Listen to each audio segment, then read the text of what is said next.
कुमार जी जैन।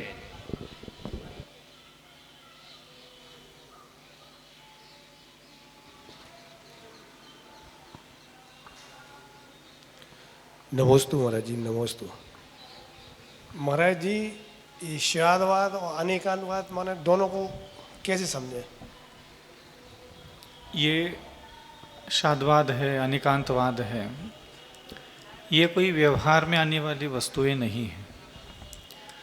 जब कोई लेखक अथवा साहित्यकार अपने किसी एक तत्व को, किसी एक बात को जब वो कहना चाहता है तो उसके कहने की कुछ विधियां होती हैं, और उन विधियों में सबसे महत्वपूर्ण विधि जो जैनालॉजी में आती है, जिनेंद्र भगवान के शासन की, अनेकांत के साथ कथन करना, ये कथन पद्धति है, व्यवहार पद्धति है। जैसे कि उदाहरण के लिए आप एक आत्मा हो, ये आपका शाश्वत सत्य है। अब इसको अनेकांतवाद के साथ कैसे घटित करें अथवा शादवाद के साथ कैसे घटित करें, तो कदाचित आप एक पति भी है, कदाचित आप किसी के भाई भी है, कदाचित आप किसी के पिता भी हैं,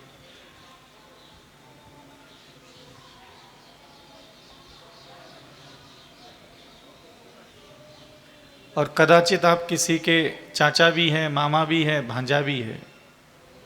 तो ये आपके ही अलग अलग व्यक्ति की अपेक्षा से अलग अलग रूप है आपके। इसी को शादवाद अथवा अनेकांतवाद कहते हैं। ये व्यवहार में काम में नहीं आता, ये लिखने में काम आता है।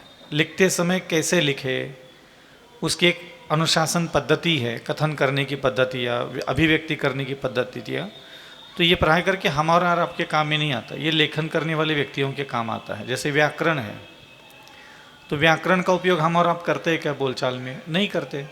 तो जब कोई व्यक्ति लिखने के लिए बैठता है तब उस समय व्याकरण का उपयोग होता है। ऐसा ही दोनों चीजें एक ही है, शादवाद या अनेकांतवाद? अनेकांतवाद और शादवाद दोनों का आप एक भी कह सकते हो, और कदाचित आप थोड़ा अंतर भी है, लेकिन ज़्यादा कोई विशेष अंतर नहीं, दोनों का मतलब एक ही है, ऐसा समझ सकते हैं। ये महावीर भगवान के पहले भी था क्या? आदिनाथ भगवान और महावीर भगवान, इन्होंने तो सिर्फ कहा है, ये अनंत काल से यह सिद्धांत विद्यमान है संसार में। इसको ये जो कोई भी है, जिनेंद्र भगवान के द्वारा जितना भी हमें ज्ञान दिया गया, ये उन्होंने कोई बनाया नहीं है, ये ज्ञान उन्होंने सिर्फ पोस्ट किया है। केवल ज्ञान में सिर्फ जो संसार में है उसके बारे में बताया जाता है, कोई इसका निर्माण नहीं करता। हमारे ज्ञान किसी ने निर्माण नहीं किया कि जिनेंद्र भगवान ने ये सारा चीज़ें निर्माण कर लिया, अहिंसा सत्याचौर्य ब्रह्मचर्य परिग्रह, उन्होंने बनाया नहीं, उन्होंने निर्माण नहीं किया इसका। उन्होंने सिर्फ कथन किया कि कोई भी संसारी आत्मा हिंसा करता है, झूठ बोलता है, चोरी करता है, मैथुन सेवन करता है, तो मैं केवल ज्ञान में ये देख रहा हूँ कि ऐसे कर्म करने वाले व्यक्ति का पतन होता है, और मैं केवल ज्ञान में ये देख रहा हूँ कि जो भी आत्मा अतीत में अहिंसा सत्याचौर्य ब्रह्मचर्य आदि की साधना किया है वो संसार सागर से पार हुआ है। बस उन्होंने कहा मात्र है जो इस सृष्टि में है। फिर इसका महत्व क्या है? माने जैनिज्म में क्या ये बातें लिखी गई हैं, शादवाद अनेकांत? ये मैंने कहा ना बेटा, लेखकों के काम आता है ये। हमारा, मैंने शुरू से ही आपको शुरुआत के चिंतन में आपको कहा कि ये हमारे और आपके किसी काम का नहीं है। ये लेखन करने वाले साहित्यकार होते हैं ना, ये उनके काम की चीज़ है, अपने लिए तो कोई इसका मतलब ही नहीं है।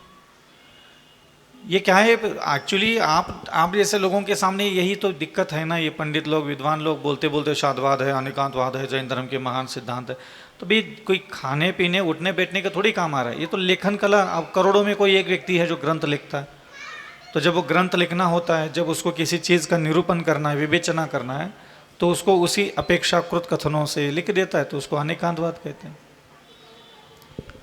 इसे महाराज श्री निजी जीवन में ये नहीं मान सकते, कोई बात कह रहा है तो हम ये मान जाएं कि ये भी सही कह रहा है। हम कह रहे हैं ना आपको कि उसको ज़्यादा अपन फोकस कर ही नहीं सकते ना। इतना कौन उच्च विचार के साथ जीवन जी रहा है यार। सामान्य रूप से ये संसारी जीवों के लिए काम में नहीं आता, सामान्य कथन है, ठीक है, चलता है। इसलिए मैंने पहला शब्द बोला ना कि ये साहित्यकार लोगों के ज़्यादातर काम आता है। बाकी हमको बोलने के लिए तो 2 घंटा बोल दो अभी मैं सिद्धांत पर, लेकिन वो काम ही नहीं आएगा। 2 घंटे बोल दो, उसका विस्तार से बता दो, डिटेल बता दो, तो भी आपके काम में नहीं आएगा वो। इसी क्रम में अपनी अगली जिज्ञासा लेकर आ रही हैं श्रीमती अनीता जी चौधरी। तत्पश्चात तैयार रहेंगी श्रीमती अंगूरी जी जैन।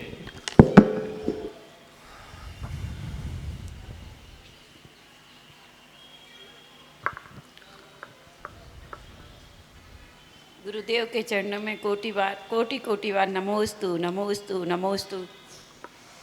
हे गुरुवर तुम शांत सौम्य हो, मन शीतलता हो भरपूर, क्रोध अग्नि से दूर हो, समता से हो भरपूर, विषय भोग की चाह नहीं है, आत्मज्ञान से हो भरपूर, इसीलिए मैं चरण आपके नमूं भरपूर। हे गुरुवर, हमारी जिज्ञासा है कि हम सन्मार्ग प्रभावना कैसे करें? प्रश्न सही से पूछो पहले, क्या पूछना? सन्मार्ग प्रभावना कैसे करें? स्वयं सन्मार्ग पर चलते रहो। प्रभावना की चिंता कभी किसी को कभी करना ही नहीं चाहिए, क्योंकि ये जो प्रभावना की जो लोग कोशिश कर रहे हैं।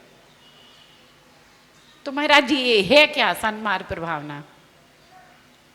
अहिंसा, सत्य, आचौर्य, ब्रह्मचर्य, इसको सन्मार्ग कहते हैं, जिसके द्वारा आत्मा शुद्ध होती, पवित्र होती है। उस मार्ग को सन्मार्ग कहा जाता है। और जो व्यक्ति स्वयं अपने जीवन में अहिंसा, सत्य, आचौर्य, ब्रह्मचर्य, परिग्रह, अनुव्रत, महाव्रत आदि जिनेंद्र भगवान के आज्ञा के अनुसार जो व्रत नियमावली दी गई है सन्यासियों को, गृहस्थों को, उन नियमावलियों के अनुसार अपने जीवन निर्वाह करना, इसको सन्मार्ग कहते हैं। जी।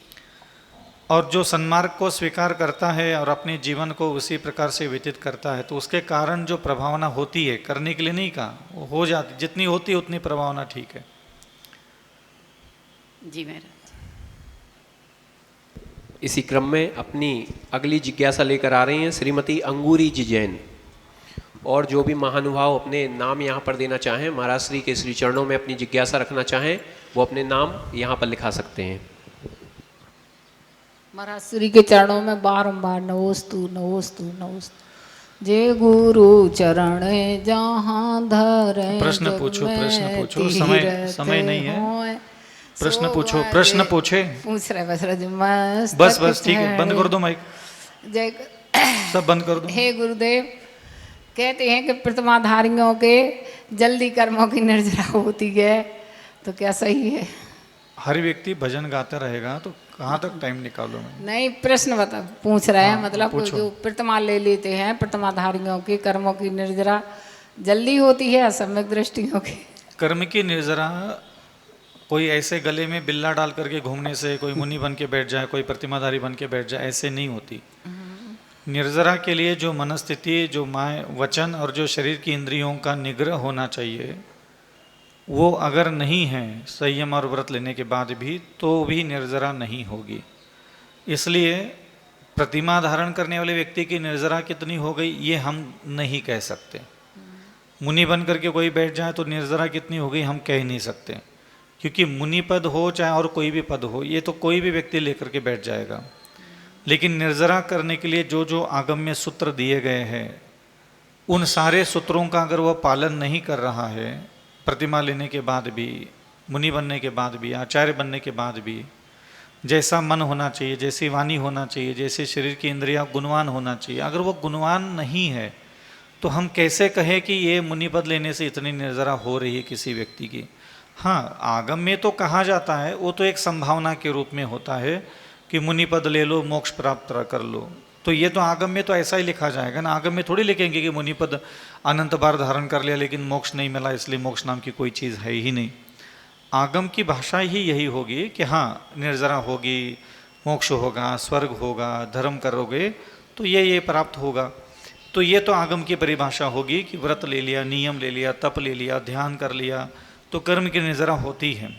तो ये तो संभावना के रूप में होता है। बाकी अगर आपको कंफर्म करना है कि प्रतिमा लेने के बाद अगर कोई व्यक्ति कर्म की निर्जरा कर रहा है कि नहीं कर रहा है, तो आपको उसके मनस्थिति, वाचनिक स्थिति और ऐन्द्रिक स्थिति के ऊपर डिपेंड करता है। वो विचार क्या कर रहा है दिन भर, इस पर डिपेंड करता है। वो दिन भर क्या याद करता है, इस पर भी डिपेंड करता है। तो व्रत लेने मात्र से ही कर्म की निर्जरा होती है, ये मैं कह नहीं पाऊंगा, कोई भी नहीं कह सकता। और अगर ऐसा होता कि व्रत लेने मात्र से कर्म की निर्जरा होती है, तो मेरे खुद के आनंद बार मुनि बना, मैं खुद के निर्जरा नहीं कर पाया पूरी की पूरी। तो जो कसौटियाँ है बाकी की, वो भी आपको पूरी करनी पड़ेगी। और यही तो व्यक्ति चूक जाता है। दर्शन करने से इतना फल मिलता है, ये करने से इतना फल मिलता है, इतने साधना कर लो इतना फल मिलता है, तो इन्हीं चीज़ों पर तो भरोसा करके वो कोंदा फांदी करता है धर्म के क्षेत्र में। लेकिन वो पलट करके कभी खुद का अवलोकन विश्लेषण भी नहीं करता कि चलो आगम में लिखा है किसी कागज पे कि देव दर्शन करने के बदले में, पूजा करने के बदले में इतनी कर्म का विनाश होता है, इतने पुण्य की प्राप्ति होती है। तो ये तो किताबों की बातें बोल लेता है वो, लेकिन हकीकत में मेरी हो रही कि नहीं हो रही वो कभी चेक ही नहीं करता। मुझे देव दर्शन करने से पुण्य आ रहा है कि नहीं आ रहा है वो खुद कभी खुद का चेक ही नहीं करता, उसको जरूरत ही नहीं पड़ती। सम्यक दृष्टि के भोग भी निर्जरा के कारण होते हैं। तो सम्यक दृष्टि है कौन यहाँ, ये कौन तय करेगा?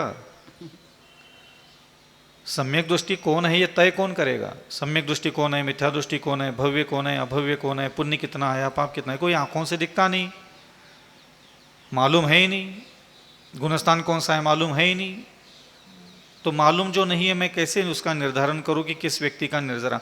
हाँ, आगम में लिखा है सम्यक दृष्टि के व्यक्ति के, अब सम्यक दृष्टि व्यक्ति का होता है ये तो सच है, लेकिन कौन सम्यक दृष्टि हम कैसे तय करें? महाराज श्री ऑनलाइन जिज्ञासा आई है टीकमगढ़ से। आगम जैन पूछ रहे हैं महाराज श्री नमोस्तु, यदि किसी व्यक्ति को व्यंतर परेशान करता है और वह व्यक्ति उस परेशानी को दूर करने के लिए केवल णमोकार मंत्र व जिनेंद्र भगवान की भक्ति पर ही श्रद्धा रखना चाहे, और उसी शहर में कोई दूसरा व्यक्ति मंत्र के द्वारा व्यंतर की बाधा दूर करता है तथा उसके पास जाने में मिथ्यात्व का पोषण भी नहीं होता, फिर भी वह व्यक्ति पीड़ित व्यक्ति उनके पास नहीं जाए, तो उस व्यंतर पीड़ित व्यक्ति को इस बात का पाप लगेगा क्या कि णमोकार मंत्र और जिनेंद्र भक्ति के भरोसे ही रहा, व्यंतर भगाने वाले के पास जाने में मिथ्यात्व नहीं हो रहा था, फिर भी वह नहीं गया? मैं तो आज तक खुद नहीं समझ पाया ये तुम लोगों का सम्यक तो है क्या और मिथ्यात्व है क्या। कहाँ कहाँ इस सम्यक तो घुसेड़ चुके हो और कहाँ कहाँ इस मिथ्यात्व को घुसेड़ चुके हो ना, तो मैं तो कभी कभी मेरी तो रूह कांप जाती है। अब किसी व्यक्ति को मान लो कोई जुकाम हो गया, बुखार हो गया, टाइफाइड हो गया, डेंगू हो गया, अब वो मुस्लिम डॉक्टर के पास जा कर के इलाज नहीं कर रहा है, उसको जा कर के नमस्कार नहीं कर रहे हैं, डॉक्टर साहब नमस्कार। ज़्यादा बीमारी से बच गए तो जाकर के कोई पेशेंट जैन व्यक्ति है, किसी मुस्लिम डॉक्टर के पैर नहीं पड़ रहे हैं? करने पड़ा। तो देवता ही मिथ्या दृष्टि है क्या? इंसान मिथ्या दृष्टि नहीं है। तो मिथ्या दृष्टि इंसान को अगर तुम जय जिनेंद्र कर लोगे अथवा नमस्कार कर लोगे तो क्या तुम्हारा मिथ्यात्व हो जाएगा? आखिर ये सम्यकता और मिथ्यात्व सिर्फ देवताओं के साथ क्यों जोड़ देते, इंसानों के साथ क्यों नहीं जोड़ते? कि महाराज जी मैं एक मिथ्या दृष्टि इंसान के पास गया और उसको नमस्कार किया तो मुझे मिथ्यात्व का दोष लगा कि नहीं लगा, कभी पूछा किसी ने? देवता भी तो सम्यक दृष्टि गृहस्थी तो है, देवताओं के पास जीवन में भी उनकी देवियां है ना, वो तो गृहस्थ के जैसा ही जीवन जी रहे, गृहस्थ के जैसे ही भोग रहे, उनके पास भी चौथा ही गुणस्थान है। अगर वो सम्यक दृष्टि है और मिथ्या दृष्टि है तो पहला गुणस्थान है। तो ये किस किताब में लिखा है कि जैनी ही सिर्फ खाली सम्यक दृष्टि होते हैं? हिंदू समाज में आज करोड़ों लोग हो सकते हैं सम्यक दृष्टि हो, मुसलमान में भी कई सारे सम्यक दृष्टि हो सकते हैं। आत्मा का विषय हो तो सम्यक दर्शन उसके अंदर होगा, हम क्या कर सकते हैं। दूसरी बात यह है कि किसी भी व्यंतर बाधा को अगर आप दूर करना चाहते हो तो पहली बात यह है कि ऐसा कोई दूर करने का कोई व्यवधान अथवा प्रावधान आता भी नहीं है। प्रत्येक व्यक्ति के जीवन में जो भी आदि व्याधि उपाधियाँ अथवा देवताओं के द्वारा, मनुष्यों के द्वारा, जानवरों के द्वारा जो पीड़ा दी जाती है, कदाचित उसके उपाय हो सकते हैं। गारंटी के साथ किसी का कोई उपचार है ही नहीं। यहाँ पूर्व जन्मों में भी हमने राग किया, द्वेष किया, छल किया, कपट किया, प्रेम किया, आसक्ति की, मोह किया, और उसके कारण पूर्व जन्मों में कई सारी आत्माएं हमसे नाराज हो गई, दुखी हो गई। हम यहाँ मनुष्य बन गए और वो वहाँ जा कर के देव बन गया और वो आकर के हमें दर्द दे रहे, पीड़ा दे रहे, तकलीफ दे रहे, और दे सकते, कोई बड़ी बात नहीं है। पूरा मृत्यु के मुख तक लेकर के खड़ा कर सकते हैं और मार भी डाल सकते हैं, उनका कोई भरोसा नहीं। लेकिन वो करेंगे उतना जितना आपने इनके साथ किया हो। दूसरी बात यह है कि क्या कोई व्यंतर बाधा दूर कर सकता है, तो बहुत कम चांस ऐसे होता है जिसमें कोई भी व्यक्ति किसी की भूत प्रेत बाधा परमानेंट हटा दे। क्योंकि वो जो देवता आया है उसको दर्द देने के लिए, तकलीफ देने के लिए, पीड़ा देने के लिए, जीवन में आने करके दुख देने के लिए उपस्थित हुआ है। तो जब तक उसका मन शांत नहीं होगा, जब तक उसकी बुद्धि शांत नहीं होगी, जब तक उसका कलेजा ठंडा नहीं होगा, तब तक वो तुम्हारा पीछा कभी नहीं छोड़ेगा। चाहे तुम कितना भी झड़वा लो, कितना भी मंत्र पढ़ लो, कितना भी स्तोत्र पढ़ लो, तुम चाहे मुनि बन करके बैठ जाओ, तुम चाहे रिद्धि सिद्धि के मालिक भी बन के बैठ जाओ और 64 रिद्धि में से 63 रिद्धियां भी प्राप्त करके बैठ जाओ, और अगर तुम्हारा कोई देवता पूर्वजन्म का दुश्मन है तो 63 रिद्धियां तुम्हारे पास उपलब्ध। तुम तो मंत्र पढ़ने की बात कर रहे हो, हम तो कहते हैं पूरे नमोकार मंत्र में जितनी रिद्धि सिद्धियां हैं वो भी प्राप्त करके बैठ जाओ। समझ में आ रहा है? जितनी नमोकार मंत्र में रिद्धि सिद्धियां हैं वो तुम खुद हासिल करके बैठ जाओ, तो भी वह व्यंतर अगर तुम्हारा पूर्वजन्म का दुश्मन है वो तुम्हें आकर के सबक सिखाएगा, और तब तक सबक सिखाएगा जब तक उसके बुद्धिक बौद्धिक परिवर्तन नहीं होगा। दूसरी बात, ये जो झाड़ाफूकी करने वाले लोग होते हैं ये क्या करते हैं, ये कुछ समय के लिए थोड़ा बहुत अपना कुछ विद्या होती है, वो 1-2 घंटे 1-2-4 दिन के लिए आराम मिलता है, 5वें दिन फिर वही गाड़ी, वही बंगला, वही सब कुछ हो जाता है। कोई किसी का पीछा नहीं छोड़ेगा, ध्यान रखना। अगर संसार में हर समस्या का समाधान होता तो हम कभी संन्यास लेते ही नहीं, ये ध्यान रखना। कर्माधीन व्यवस्था है, इसीलिए मैं बार बार लोगों को प्रेरणा देता हूं कि पुण्य पुण्य पुण्य अपनी जगह होता है कि पुण्य कमाओ, लेकिन जीव कमाने के जो कंसेप्ट दिया मैंने लोगों को, वो इसीलिए दिया ताकि आप लोगों को सबसे अधिक पीड़ा अगर किसी की मिलती है तो ये देवी देवता दुनिया भर के पंचायत होती है, उन्हीं के द्वारा पीड़ा मिलती है। और चाहे कोई भी हो, किसी के भी पीछे कितना भी व्यंतर, कितना भी छोटा मोटा देवता भी क्यों ना पीछे पड़ा हो, उसको कोई दूर नहीं कर सकता, हटा ही नहीं सकता उसको, चाहे कितना भी कोशिश कर लो। एक बार हाँ उसका खुद का हृदय बुद्धि और योग संयोग खत्म हो जाए बात अलग है, लेकिन बीच में उसको कोई काट नहीं सकता। अब ये दुकानें चलाने वाले चलाते रहते हैं, हर मंगलवार आ जाओ, हर रविवार आ जाओ, और आते जाते जाते जाते जाते आदमी पे 10 दुकानें, पता चला 10 साल निकल गए खाली झाड़ाफूकी करने में, हुआ धर्रा कुछ है ही नहीं, वो वही की वही गाड़ी है। तो मुझे नहीं लगता कि अभी तक कोई व्यक्ति ऐसा आया है मेरे सामने जो ये बोल सके कि नहीं महाराज जी मेरा तो पूरा निकल गया और ये ठीक हो गया। तो ध्यान रखना, ये कौवा बैठने को और डाली टूटने को, किसी व्यक्ति के मान लो 2-4 घंटे, 10 घंटे, 1 महीना, 2 साल, 3 साल मान लो उस देवता को दर्द देने का योग संयोग था, उतना दे दिया और वो निकल गया, और बाद में तुम तो कहते रहो कि उसके पास गए थे इसलिए ठीक हो गया। तो ऐसा कोई भी किसी की भी गारंटी के साथ ठीक करने का वचन आपको कोई नहीं देगा दुनिया में। इसलिए इन चीज़ों में न पढ़ करके कि मैं कैसे अपनी व्यंतर बाधाओं को दूर करूं, आप अपने जीवन में ज़्यादा से ज़्यादा जीव कमाना सीखो, क्योंकि ये व्यंतर बाधा अगर बोल रहे हो, हकीकत में ये आपके पूर्वजन्म के वैरी होते हैं। कोई भी देवी हो, कोई भी देवता हो, इस पूरे संसार में इतने देवी देवता है कि अगर एक इंसान के पीछे मैं 100 करोड़ देवी देवता भी अगर खड़ा कर दूं एक एक इंसान के पीछे, तो भी देवी देवता यहाँ अरबों की संख्या में बाकी रह जाएंगे। इतने देवताओं की संख्या इस धरती पर भूमंडल में रहते हैं। अब सोच लो कि अगर आपके पीछे, जैसे मेरे पीछे कोई देवता लगा ही नहीं है, मतलब मेरा कोई वैरी वहाँ है ही नहीं। और कोई भी देवी देवता कभी किसी भी मनुष्य के पीछे बेवजह ना नुकसान पहुंचाते हैं, ना बेवजह कभी कृपा करते हैं। वो यही रहते हैं आपके बगल में, हमारे और आपके साथ ही रहते हैं, उठना बैठना सब यही चल रहा है, सब मालूम है उनको, महाराज जी यहाँ बैठे, आप यहाँ बैठे हो, सब देख रहे हैं, हमारी बातें सुन रहे, सब कर रहे हो, अपनी दुनिया में मस्त है। और आपको यहाँ कोई विपत्ति आई, आप मर रहे हो, मंदिर में बैठे हो, ये हो रहा है वो रहा है, उनको कोई लेना देना ही नहीं है। वो चाहे कुछ भी होता रहे, इस संसार में कितना कुछ हो रहा है, पाप हो रहा है, अधर्म हो रहा है, कुछ भी हो रहा है, उनको क्या लेना देना, क्योंकि उनके कुछ ऐसे पाबंदियाँ, कुछ ऐसे नियमावली होती है जो उसका उल्लंघन नहीं करते। तो देवलोक जितने भी होते हैं वो मनुष्यों की दुनिया में जाने के पहले 2 कारण होना चाहिए, या तो अविचल सागर जी ने किसी देवता पर पूर्वजन्म में बहुत बड़ा उपकार किया हो, और वो देवता कोई मनुष्य था, उसने वो देवता बन गया और देव बन करके वो मेरे ऊपर उपकार करने के लिए वापस आना चाहता है, तो मेरा वहाँ कर्म का बंधन है, इसलिए वो मेरे पास आएगा, मुझ पर उपकार करेगा, दया करेगा, करुणा करेगा, सहयोग करेगा, सब करेगा। और मान लीजिए मैंने किसी को सताया, निंदा की, आलोचना की, घृणा की, और वो मान लो मर करके देव बन गया, तो देव बनने के बाद वो आकर के मुझे मारेगा, पीटेगा, गाली देगा, निंदा करेगा, सब दुनिया भर के सारे कर्म मेरे साथ कर सकता है, वो फ्री है, उसको बीच में कोई रोकने वाला नहीं, सौधर्म इंद्र भी उसको बीच में रोक करके मना नहीं कर सकता। ये ध्यान रखना हमेशा। साक्षात सौधर्म इंद्र वहां बैठ करके देख भी रहा है कि पार्श्वनाथ भगवान को कमट व्यंतर मार रहा है, पीट रहा है, वो वही बैठ करके देखेगा, लेकिन एक कदम आगे नहीं आएगा। वही पार्श्वनाथ भगवान के शरीर में 63 रिद्धियां प्रकट है, अरबों अरबों देवी देवता उनके रक्षक बन करके वहां खड़े, एक भी रिद्धि, एक भी सिद्धि खुद उपत करके बाहर आकर के उसको हटाएगी नहीं, क्योंकि जब तक उसका 10 जन्म तक वो मार रहा था, कोई बीच में नहीं आया।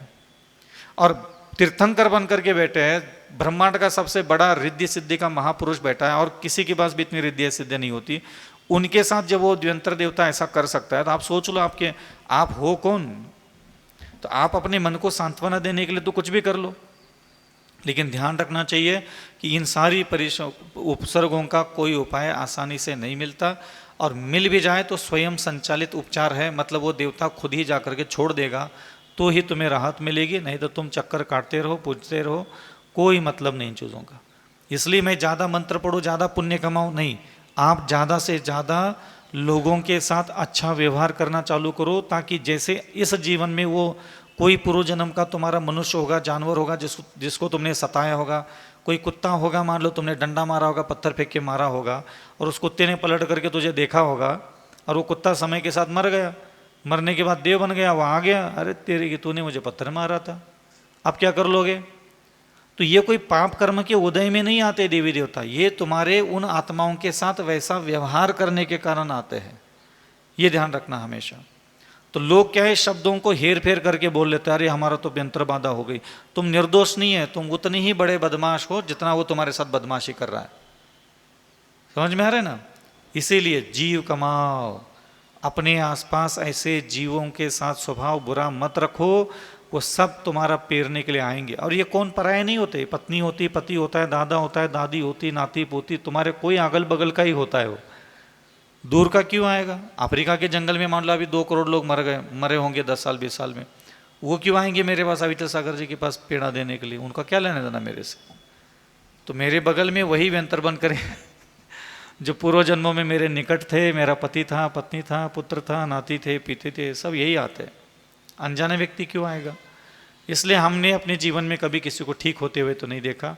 चक्कर काटते तो 200 के 1000 लोग चक्कर काट रहे सबके, लेकिन निदान नहीं है, उपचार नहीं है। इसका एक ही उपचार है, उत्तम क्षमा, उत्तम मार्दव, उत्तम आर्जव, उत्तम सत्य, उत्तम अकिंचन्य, धैर्य, साहस, विनय, नम्रता, मधुर वचन बोलना। ये काम चालू करो, जिसके कारण आपके आसपास आपका कोई वैरी निर्माण नहीं होगा। जब वैरी निर्माण नहीं होगा तो अगले जन्म में भूत प्रेत बन करके आपका पीछा करने के लिए कोई भी आएगा नहीं। ये कलयुग है, हम लोग बहुत पाप कर्म लेके आए हैं, पता नहीं किस किस जन्म के। लेकिन जहाँ तक है लगभग 30-40%, 50-60% लोगों के पीछे तो देवी देवता पक्का भरे पड़े सबके। जरूरी नहीं कि किसी का शरीर में भर रहे हैं, किसी को दिख रहे हैं, किसी को समझ में आ रहा है इसलिए उसी को व्यंतर बाधा है ना। 99% लोगों को पता ही नहीं होता कि हमारे साथ व्यंतर बाधा है। क्यों? क्योंकि वो उनके शरीर में प्रवेश नहीं करते, बस आते जाते रहते और उसको कहीं ना कहीं नुकसान पहुंचा करके फिर चले जाते।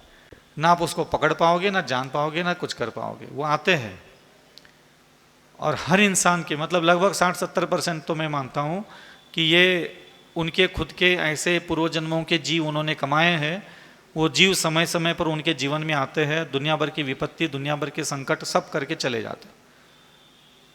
हाँ, कहाँ था मैं, बिजोले में था एक बार। अब वो व्यंतर बाधा नहीं थी, लेकिन ऐसे उदाहरण बता रहा हूँ कि कर्म खेल खेलता है। हम उसको कर्म बोलते हैं, जब कुछ भी बोलते हैं। अब उसको थोड़ा कन्वर्ट करके मैं बता रहा हूँ। मान लो कोई देवता है, किसी से नाराज है और वो दिखता भी नहीं है, ऐसे किसी को सामने खड़ा कर दो तो कुछ है ही नहीं, इसके पास व्यंतर बाधा दिखती ही नहीं है।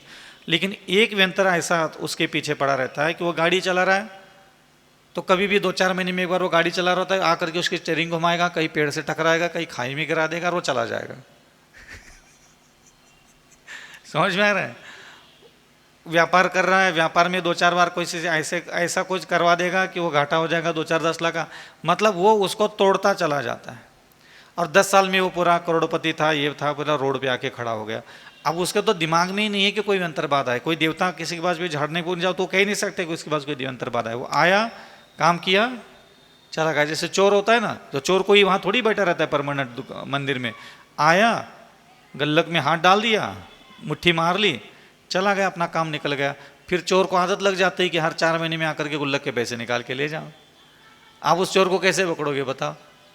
तो इसलिए जरूरी नहीं है कि जिनको व्यंतर बाधा ये पता चले ही उनको ही 60-70% लोगों के साथ ये सब चिपके पड़ा रहा है। ऐसा नहीं कि मनुष्यों के साथ, जानवरों के पीछे भी पड़े रहते हैं, क्योंकि पूर्व जन्मों का वैर है उनका। कुत्ते के पीछे, सुअर के पीछे, गधे के पीछे, उनके पीछे भी पड़ते ये देवी देवता। क्यों? अब चिपकली ने क्या बिगाड़ा है? वो चिपकली से मतलब नहीं होता, वो पूर्व जन्म का संबंध, ऐसा राग भाव, द्वेष भाव होता है, बदले का भाव होता है, तो वो वहां भी पेरने लग जाते हैं। खाली मनुष्यों को ही अंतर्बाधा होती है ऐसा नहीं है। समझ में आया? नहीं आया? हाँ महाराज श्री। इसी क्रम में महाराज श्री के श्री चरणों में अपनी अगली जिज्ञासा लेकर आ रहे हैं जिज्ञासु मनः श्रीमान अजय कुमार जी जैन। तत्पश्चात तैयार रहेंगे सेवानिवृत्त जीएसटी अधिकारी श्रीमान यशवंत जी सिंघई।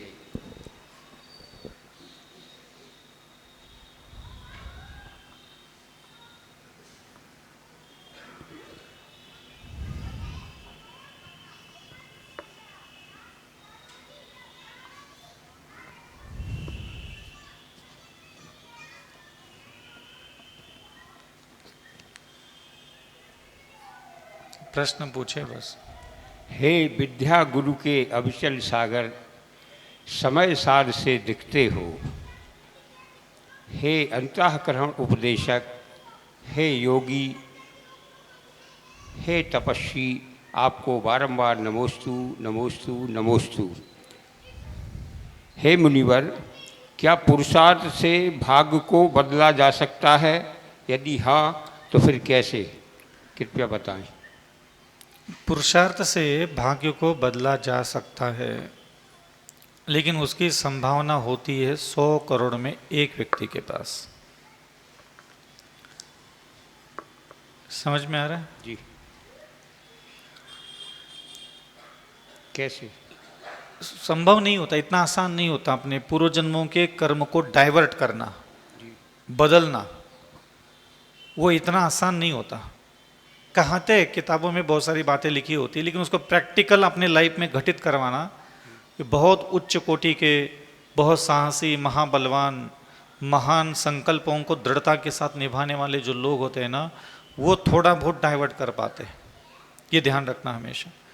जैसे कि एक बस है, एक बस में 50 यात्री बैठे हैं और स्टीयरिंग पर एक व्यक्ति बैठा है। अथवा ट्रेन को ले लो, ट्रेन के बोगी में कितने लोग बैठे रहते हैं? 15 बोगी ले ली, मतलब 15 से 90 900 लोग बैठे, और चलाने वाला एक। अब ट्रेन को मोड़ कितने लोग सकते हैं बताओ? हाँ, 900 लोग बैठे और 901 व्यक्ति बैठा है इंजन के सामने। ट्रेन को मोड़ने की ताकत किसके पास है? एक ही व्यक्ति के पास है। बाकी के लोग पुरुषार्थ करेंगे तो ऐसा धक्का मार दे डिब्बे को, ड्राइवर वो भी बन जाए। एक ही व्यक्ति के पास वो कैपेसिटी होती है। इसी प्रकार शास्त्र में जो जो कहा है वो सत्य है, लेकिन हमें ये भी देखना चाहिए कि ये क्षमता हम, आज मैं आपको बोल दूं कि नहीं पुरुषार्थ से अपना भाग्य बदल सकते हो, तो आप कल से पुरुषार्थ करने लग जाओगे और आप अपना भाग्य नहीं बदल पाओगे, तो आप क्या करोगे? समय व्यतीत हो गया, आपका विश्वास भी टूट गया और कुछ बदला धरला है ही नहीं। तो इसीलिए सबसे पहली बात है कि आप अपने भाग्य को बदलने का पुरुषार्थ अगर करना चाहते हो तो बहुत अच्छी बात है, लेकिन ना करो तो और अच्छा है। आप पुरुषार्थ करके अपने बिगड़े हुए भाग्य को ठीक करने के चक्कर में पूरा मनुष्य जीवन निकाल करके व्यर्थ गंवा देते हो, उसमें सफलता मिलने की संभावना होती है कम।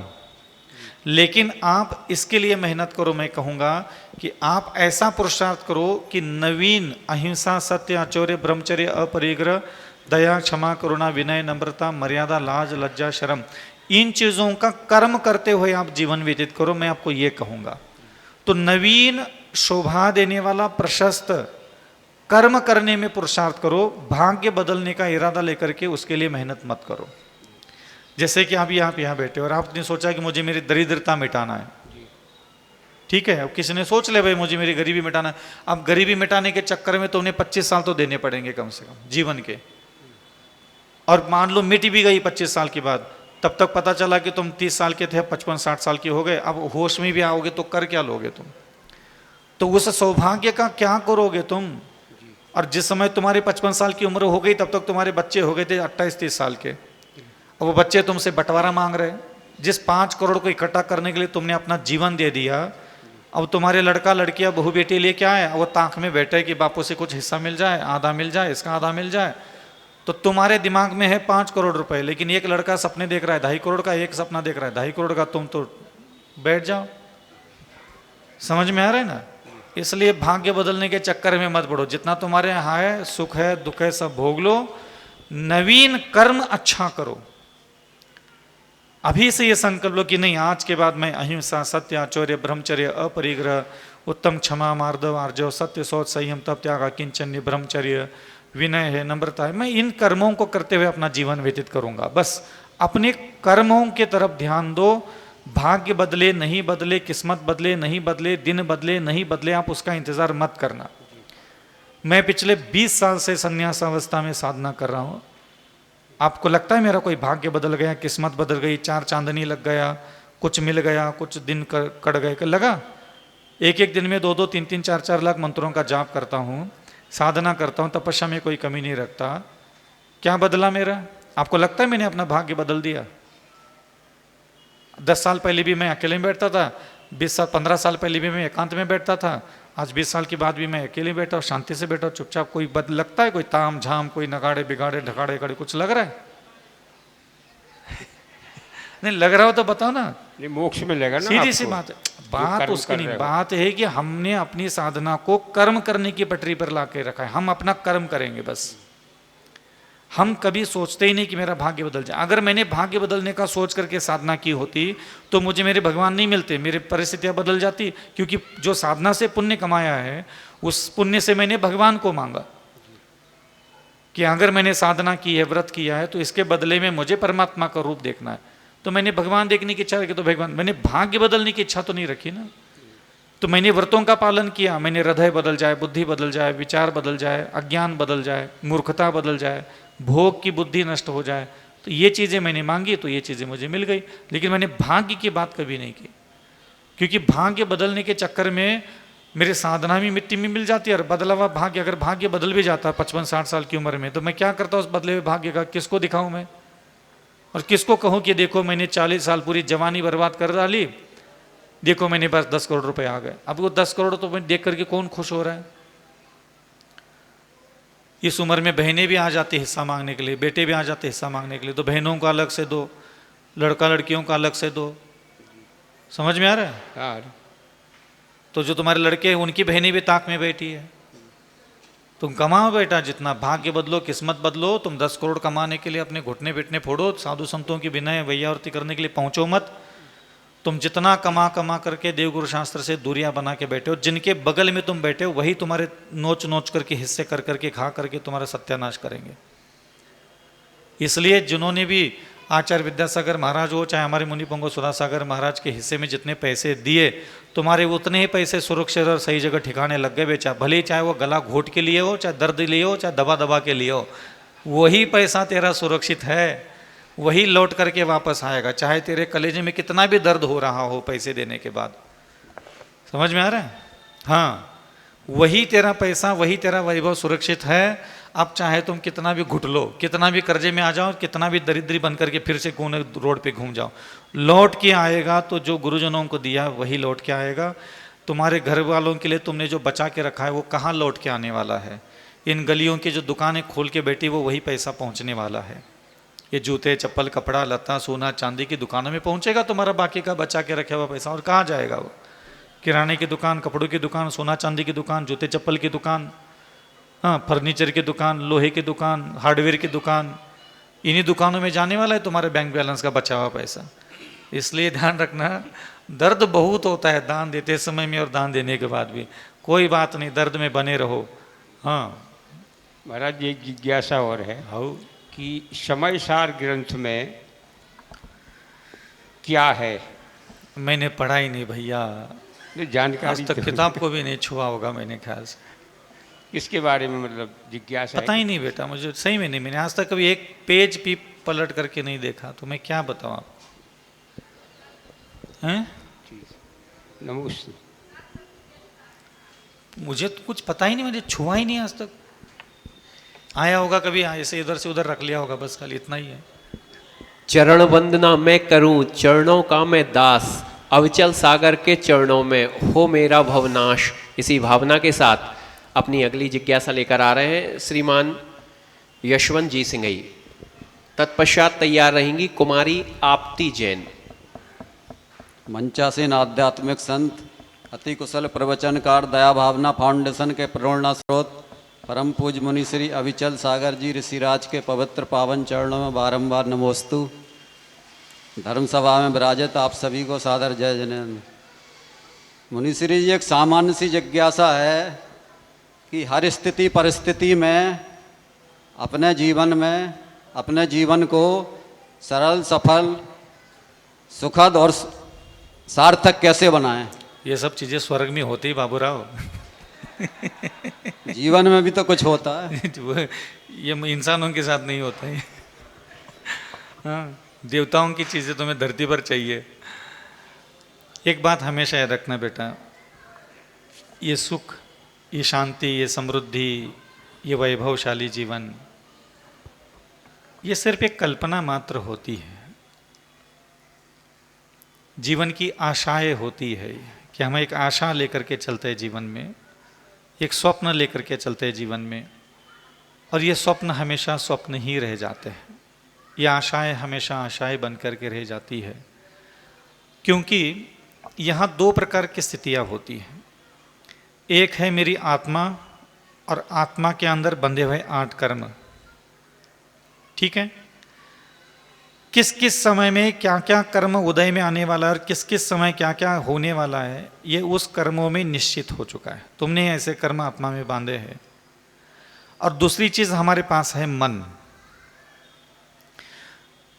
सोना चाहिए, चांदी चाहिए, सुख चाहिए, शांति चाहिए, समृद्धि चाहिए, सफलता चाहिए, कामयाबी चाहिए। और ये जो हमारे पास दूसरी चीज है ना, विचार करने की आदत, हम दिन भर विचार करते रहते हैं, चाहते रहते हैं, अभिलाषा करते रहते हैं। ये जो मन है ये यही काम करता है। मैं डॉक्टर बनने के लिए नीट की एग्जाम दे रहा हूँ तो मैं नीट पास होना चाहिए। मैं एमपीएससी यूपीएससी में जा रहा हूँ तो मेरा एमपीएससी यूपीएससी कलेक्टर बनना चाहिए।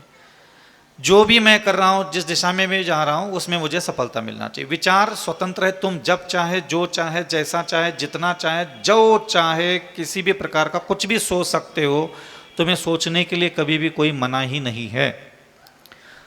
तुम कुछ भी सोच लो, ये काम होना चाहिए, ये ऐसा काम होना चाहिए, अब होना चाहिए, तब होना चाहिए, इस साल होना चाहिए, अगले साल होना चाहिए, मेरी बेटी की शादी इसी साल हो जाए। तुम कुछ भी सोच लो, तुम्हें सोचने के लिए कोई मना नहीं है, कोई रुकावट नहीं है, कोई भी उसके बीच में नहीं आ सकता। कर्म भी बीच में नहीं आएंगे तुम्हारे सोचने की प्रक्रिया में। समझ में आ रहा है? तो ये हो गया सोचने की शक्ति, विचार करने की शक्ति, अभिलाषा और ये आशाओं की शक्ति हमारे पास है। बैठे बैठे बैठे अभी गद्दे पे जाओगे और सोच लोगे कल चला जाऊंगा उसके पास और 2 लाख रुपए उधारी मांग लूंगा, 2 लाख रुपए मैं ले लूंगा। उससे सोच लो तुम्हारा क्या जा रहा है। लेकिन आत्मा में जो कर्म बंधे हैं उनकी कोई मजबूरी नहीं है कि जो जो तुमने सोचा है वो कर्म तुम्हें दे दे। ये उस कर्म की कोई मजबूरी नहीं है। जो जो पूर्व जन्मों में आपने मनवचन काय से जिस जिस प्रकार का जो आत्मा में आपने ही अच्छे बुरे कर्म करके जो कर्म का बंध बांधा है, कर्म का फल उसी रूप में होगा। कर्मों को कोई लेना देना नहीं। तुमने क्या सोचा था, क्या चाहा था, क्या विचार किया था, क्या सपने देखे थे, तुम्हारा कितने नेक इरादे थे, तुमने कितने सपने संजो के रखे थे अपनी पूरी जिंदगी के लिए, कर्मों को उसकी कोई भनक भी नहीं लगती और लग भी जाए तो उनको कोई लेना देना नहीं होता। इसी चक्कर में मनुष्य दुखी होकर के बैठ जाता है। जो दुख है प्रत्येक आत्मा के पास वो इसी चीज का दुख है। कर्म आत्मा में है। जैसे मैं अभी यहाँ बैठा हूँ, अभी 8 साढ़े 8 बजे मुझे एक बिच्छू काट खाने वाला है, वो मेरे आत्मा में कर्म है और वो कर्म मुझे वही ले जाएंगे, वहाँ बिच्छू के बिल में खड़ा करेंगे, वो बिच्छू आएगा, डंक मारेगा और चला जाएगा। मेरा खुद का आसाता कर्म का उदय था, वो वहाँ कर्म ले जाएंगे। अगर मान लीजिए कोई यहाँ धर्म सभा चल रही है, किसी का आयु कर्म क्षीण हो गया, अब यहाँ बैठे बैठे मान लो उसको हार्ट अटैक नहीं आ रहा है, कुछ भी नहीं आ रहा है, तो क्या करेगा? कर्म। कर्म बोलेगा उसको, चलो उठो, महाराज के प्रवचन अभी चल रहे, कोई बात नहीं, हम कमंडल के लिए पानी लेने के लिए जाते हैं। उसका कर्म उसको यहाँ बीच प्रवचन में से उठाएगा और रोड पे ले जाएगा, और उधर से ट्रक आएगा और कुचल के चला जाएगा। तुम क्या सोचे थे, क्या कर रहे थे, कहाँ थे, उन कर्मों को कोई लेना देना नहीं है। और व्यक्ति का सबसे बड़ा दुख क्या है? यही तो है कि मैंने जो सोचा था, जैसा सोचा था, जब सोचा था, जिस तरीके से सोचा था, हाँ, ये सब चीज़ें कभी मेरे साथ होती नहीं है। तुम्हारे साथ होगा वही जो तुमने कर्म किए हैं। जो तुमने सोचा, जो तुमने विचार किया, जो तुमने चाहा, जो तुमने कामनाएं की, अगर वो सब होने लग जाए, फिर संसार में कोई भी हम जैसे लोग साधना करना ही छोड़ देंगे एक झटके में। इसीलिए होता वही है जो तुमने कर्म किए हैं, और वह कर्म कितना भी कुछ करो बहुत मुश्किल से परिवर्तित होते हैं। चतुर्थ काल में मान लो भगवान महावीर जब जीवित थे, जैसे मानतुंग भगवान जब संसार में थे, मानतुंग मुनि महाराज, तो भारत में कम से कम मान लो 15,000 मुनि महाराज होंगे। तो क्या 15,000 मुनि महाराज भगवान की स्तुति स्तोत्र नहीं पढ़ते थे रोज? क्या 15,000 मुनियों पर विपत्ति नहीं आई होगी? तो क्या 15,000 मुनि महाराज स्तोत्र पढ़ते थे, महाराज बन के बैठे, उनके ऊपर विपत्ति आई, तो क्या स्तोत्र के कारण उनके अतिशय हो गए? कितनों ने डाइवर्ट किया अपने भाग्य को। मुनि बन करके भी कढ़ाई में उबाला गया, हाथी के पैर के नीचे कुचला गया, दीवार में चुनवाया गया, मौत के घाट उतार गए, हजारों हजारों मुनियों को लाइन से खड़ा करके सूली पे चढ़ा दिया गया। तो क्या उन्होंने अपने भाग्य को पुरुषार्थ के द्वारा परिवर्तित किया? क्या पार्श्वनाथ भगवान ने अपना भाग्य जो कमट के साथ बंधा हुआ था, क्या उसको बदल पाए? क्या आदिनाथ भगवान 6 महीने तक जो रोटी नहीं मिलने का योग उनके आत्मा में कर्म का बंध बांधा था, क्या उस कर्म को वो परिवर्तित कर पाए? इसलिए मैंने उनके प्रश्न के जवाब दिया कि भाग्य परिवर्तित करने के लिए अपना समय व्यतीत मत करो, आप अपना कर्म करते चले जाओ बस। मेरी किस्मत क्यों नहीं बदल रही है, ये दिमाग से टेंशन हटा दो सबसे पहले। और सबसे ज़्यादा टेंशन इस बात का लेना चाहिए, मैं अहिंसा की साधना कर रहा हूँ कि नहीं कर रहा हूँ, सत्य की साधना कर रहा हूँ कि नहीं कर रहा हूँ, आचौर्य की साधना कर रहा हूँ कि नहीं कर रहा हूँ, ब्रह्मचर्य की साधना कर रहा हूँ कि नहीं कर रहा हूँ, अपरिग्रह की साधना कर रहा हूँ कि नहीं कर रहा हूँ, क्षमा, मार्दव, आर्जव, सत्य, शौच, संयम, तप, त्याग, अकिंचन, विनय, नम्रता, दया, करुणा, ये कर्म मैं कर रहा हूँ क्या नहीं कर रहा हूँ, ये देखो। मैं सुखी हूँ, दुखी हूँ, मेरी इच्छा पूरी हुई नहीं हुई, मेरे साथ कुछ अच्छा ही नहीं हो रहा है, मेरी किस्मत नहीं बदल रही है, मेरे साथ आए दिन बीमार पड़ रहा हूँ, मैं आए दिन घाटा हो जाता है, मैं सफल नहीं हो रहा हूँ। इन सारी चीज़ों का कोई उपाय दुनिया में नहीं है। जिन जिन साधु के तुम लोग 60-60 साल तक 70 साल तक प्रवचन सुन ले कि ये पढ़ लो तुम्हारी किस्मत बदल जाएगी, उनके जीवन में जो विपत्ति आई है वो दूर कर पा रहे क्या? उनके जीवन में जो नाना प्रकार के संकट, निंदा, आलोचना, दुनिया भर के स्टंटबाजी चल रही है वो दूर कर पा रहे? पढ़ लो बोल देना कोई हो काव्य श्लोक, तो कुछ नहीं होता। ये सब गपड़गंज कहानियां होती है, इन चक्करों में आप लोग पड़ जाते हो और जीवन मनुष्य भाव ऐसे ही निकाल लेते हो। चमत्कार के चक्कर में और दिन बदलने के चक्कर में और गरीब से अमीर बनने के चक्कर में ये आशाएं तुम्हारे मन के अंदर कितनी तृष्णा भरी पड़ी है, सबके अंदर भरी पड़ी है। और उन्हीं तृष्णाओं को अपना हथियार बनाते हैं हम लोग। आप लोगों ने जो जो सोचा है ना, अमीर बन जाऊंगा, सफल बन जाऊंगा, दुख दूर हो जाएगी मेरे, हाँ मेरे कामयाबी मिल जाएगी, मेरे ये बच्चा का ठीक हो जाए, लड़की का ठीक हो जाए, ये जो तुम्हारे मन में एक आत्मा है, आत्मा में कर्म है, इसके बारे में तो जानता नहीं है। लेकिन तुम बस मन क्या सोचा है, मन में क्या आया, ये तो जानता है। और हम क्या करते हैं, इसी मन के अंदर की तुम्हारी उन लालसाओं को, तृष्णाओं को पकड़ लेते हैं और हम तुम्हें तुक्का छोड़ देते हैं कि तुम ये कर लो तुम्हारी इच्छा पूरी हो जाएगी, और तुम कलश रख लो तुम्हारा ये पूरा हो जाएगा। हम तुम्हारी सारी इच्छाएं, कामनाएं, वासनाएं, अभिलाषाओं को हम अपने हाथ में लेते हैं और इधर से दुनिया भर के मंत्र, स्तोत्र, पूजा पाठ, कलश और ये पुण्य की ऐसी चीज़ें दे करके घर में ला के रख देते हैं। कितने बदल गई किस्मत घर में कलश रख करके। विश्वास, आस्था, अच्छा काम में तो लग गया, तो उलाहना कुछ भी दो, लिया जिस उद्देश्य से वो उद्देश्य पूरा हुआ क्या? होगा वही जो तुमने आत्मा में कर्म का बंधन बांधा है। इसलिए ध्यान रखना, मैंने अपने जीवन में मेरा कभी समय बदले, किस्मत बदले, परिस्थितियां बदले, मेरा ये अच्छा हो जाए, मेरा वो अच्छा हो जाए, मेरे ऊपर ये ठीक हो जाए, मैंने कभी इच्छा नहीं रखता। मैं चुपचाप नीचे गर्दन करके चल रहा हूँ। जो कर्म में लिखा है वही होगा, मैं क्यों सोचूं? जो मिलना है सो मिलना है, जो नहीं मिलना है सो नहीं मिलना है। ना मैं आशा रखता हूँ, ना मैं किसी के इंतजार में बैठता हूँ। जो होगा सो होगा, जो होगा सो देखा जाएगा। सम्यक पुरुषार्थ करना मेरा काम है, और मेरा पुरुषार्थ, मेरा भाग्य, मेरी किस्मत बदलने के लिए मैं दिमाग लगाता ही नहीं हूँ, क्योंकि ऐसा कुछ होता ही नहीं है। और होता है तो फिर जो प्रवचन देते हैं नाना प्रकार के, वो अपना भाग्य बदल के दिखाए। संभव कह रहा हूं, समझ में आ रहा है? ये सब चीजें लालसाओं के ऊपर प्रवचन होते हैं सारे। कर्म सिद्धांत पर कोई प्रवचन नहीं देता, क्योंकि उनकी दुकानें कैसे चलेगी फिर। इसलिए सम्यक पुरुषार्थ, हर समय अपना बुरा समय, विपत्ति का समय, दुख का समय बदलने के लिए दिमाग का इस्तेमाल बिल्कुल भी मत करो। आज जो है मेरे कर्म के कारण है ना, तुम्हारे कर्मों के कारण ही तो तुम वैसे हो। तुम्हें किसी ने जबरदस्ती थोड़ी बनाया। और तुम जैसे हो क्यों हो? हिंसा, झूठ, चोरी, मैथुन, परिग्रह, अज्ञानता में पूर्व जन्मों में क्रोध मान माया लोभ किया, ये उसी के कारण भाग्य फूटा हुआ है। तुम्हारे जीवन में जितनी भी तकलीफें, दर्द, पीड़ा, वेदना है, ये सिर्फ इन 9 चीजों के कारण है। हिंसा का जीवन, झूठ का जीवन, चोरी का जीवन, ब्रह्मचर्य का कभी पालन किया नहीं, परिग्रह का कभी त्याग किया नहीं, और क्रोध मान माया लोभ से अलग कभी जीवन हमने कल्पना भी नहीं की। इसी के कारण ये सारे पात्मा में पाप इकट्ठा हुए, यही का दुख भोग रहे तुम। और इसीलिए मैं बार बार प्रेरणा देता हूं कि आप दुनिया के चक्कर में मत पड़ो कि किसी चीज को पढ़ने से तुम्हारा भाग्य बदलेगा। कितनों ने बदला, कितने मुनि महाराज भाग्य बदलने के लिए सक्षम है, बताओ। मैं किसी भी मुनि महाराज को चैलेंज दे देता हूं, कोई काव्य पढ़ करके अपने भाग्य को 10 साल में बदल के दिखाए। संभव ही नहीं है। और उसमें सफलता प्राप्त करने की जो क्षमता है वो 100 करोड़ में 1 के पास आती है। अब तुम वो हो क्या नहीं, वो आजमा लो अपना जीवन व्यर्थ गंवा करके कि 100 करोड़ में से वो एक व्यक्ति तुम हो क्या नहीं। समझ में आ रहा है? भगवान महावीर से लेकर के अभी तक 2500 वर्ष में कम से कम 10 लाख मुनि महाराज मान लो दीक्षा लेकर के साधना करके निकल गए। 10 लाख में से कितनों के स्तोत्र सफल हुए, कितने के नमोकार मंत्र पढ़ने में सफल हो गए? एवरेज क्या है उसका, ये भी तो चेक करो। एवरेज चेक करना चाहिए ना। एवरेज अगर मान लो उसमें कम है तो उसमें क्यों अपन जीवन व्यर्थ करे? तो उसकी सिर्फ साधना करे, उसके ऊपर भरोसा ना करे कि भाई नमोकार मंत्र पढ़ रहा हूँ इसलिए मुझे सब आराम मिलेगा। नहीं, आप मंत्र आस्था के साथ पढ़ते चले जाइए, पूजा पाठ जाप तप आस्था के साथ करो। भाग्य बदलने का इरादा मत रखो, परेशान हो जाओगे। और निरंतर सत्कर्मों में ये बुद्धि लगाओ, मेरे द्वारा करने के योग्य कार्य किए जा रहे क्या नहीं जा रहे, बस ये देखो मेरा भाग्य कैसा है, किस्मत कैसा है, समय कैसा है, कैसा सब ठीक हो जाएगा, क्या उपाय कर लूँ।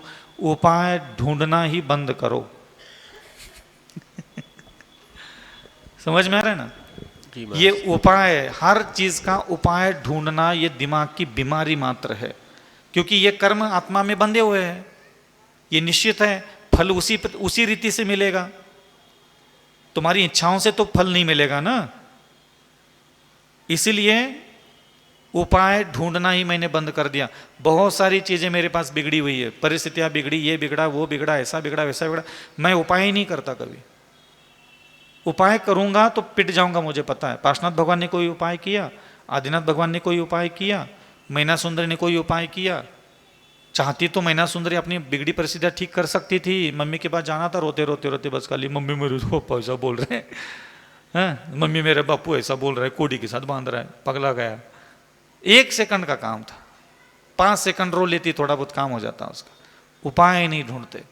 तो जो महापुरुष होता है वह कभी भी उपाय नहीं ढूंढते। और उपाय ढूंढने वाला व्यक्ति हमेशा दुख भोगता है, पीड़ा भोगता है, घुटन, बेचैनी। उसको कभी ये लगता नहीं कि धर्म इतना किया मेरे को क्या मिला। वो हमेशा ऐसा ही सोचता रहता है, इतना पूजा कर ली, इतनी जाप कर ली, इतने उपवास कर ली, पता नहीं कौन से खोटे काम किए। बेटा तूने कोई खोटे काम नहीं किए, तुम खोटे रास्ते पर खोटी बुद्धि से चल रहे हो। एक तो अहिंसा, सत्य, आचर्य, ब्रह्मचर्य के रास्ते पे नहीं चल रहे थे, इसलिए वो खोटा काम कर रहे हो तुम। और खोटी बुद्धि क्या है? मेरा भाग्य बदल जाए। क्यों भाग्य बदलना है तुम्हें? क्यों समय बदलना है? क्यों परिस्थितियां बदलना है? क्यों तुम्हारी इच्छा पूरी हो जाए? भाई तुम हो कौन? तुम्हारी इच्छा पूरी हो जाए इतना तुम्हारा घमंड है तुम्हारे अंदर का। ये घमंड बोलता है, ध्यान रखना। मेरी जो मैंने सोचा है, जो मैंने विचार करके रखा है, जो मैंने चाहा है वो मेरा पूरा होना चाहिए। ये तुम्हारा सिर्फ एक घमंड है। तुम हो कौन भाई? सोच क्यों रहे हो? तुम चाह क्यों रहे कि तुम्हें सुख भोगना है? तुम्हें क्या अधिकार है ये चाहने का कि तुम सुखी, तुम्हारा जीवन सुखी हो, तुम्हारा जीवन सुख से भरा हुआ हो? तुम ये चाहते हो तो किस अधिकार से चाहते हो? पहले ये भी तो बताओ। समझ में आ रहा है? तुम ये क्यों नहीं चाहते कि जो मैंने पूर्व जन्म में किया है वो मुझे भोगने को मिले? ये क्यों नहीं बोलो? हाँ, ये बोलो आज के बाद, जो मैंने पूर्व जन्म में कर्म किए होंगे भगवान, मुझे वो सब भोगने को दे दो। जो चाहा है वो दे दो, ये बोलना मूर्खता हो गई। जो किया है वो भोगने के लिए दे दो भगवान, मैं भोग लूंगा, खुशी से भोग लूंगा, जैसे मैं भोग रहा हूं। क्या बोलोगे? सब देना, उसमें से एक भी काटना मत। कम भी मत करना, काटना भी मत, खत्म भी मत करना, बदलना भी मत। हाँ, जब मालूम है। लेकिन यहां जितने भी भक्तांबर पढ़ने के लिए आते हैं वो क्या इरादा लेके आते हैं? बदल जाए। वो अपना कर्म कर्तव्य समझ करके नहीं आते ना। मेरे गुरुदेव ने हमें कर्म करने की जिम्मेदारी दी ना, मैं अच्छा कर्म कर रहा हूं प्रभु की स्तुति करने का, तो कर्म करने के लिए मत रहा हूं ना।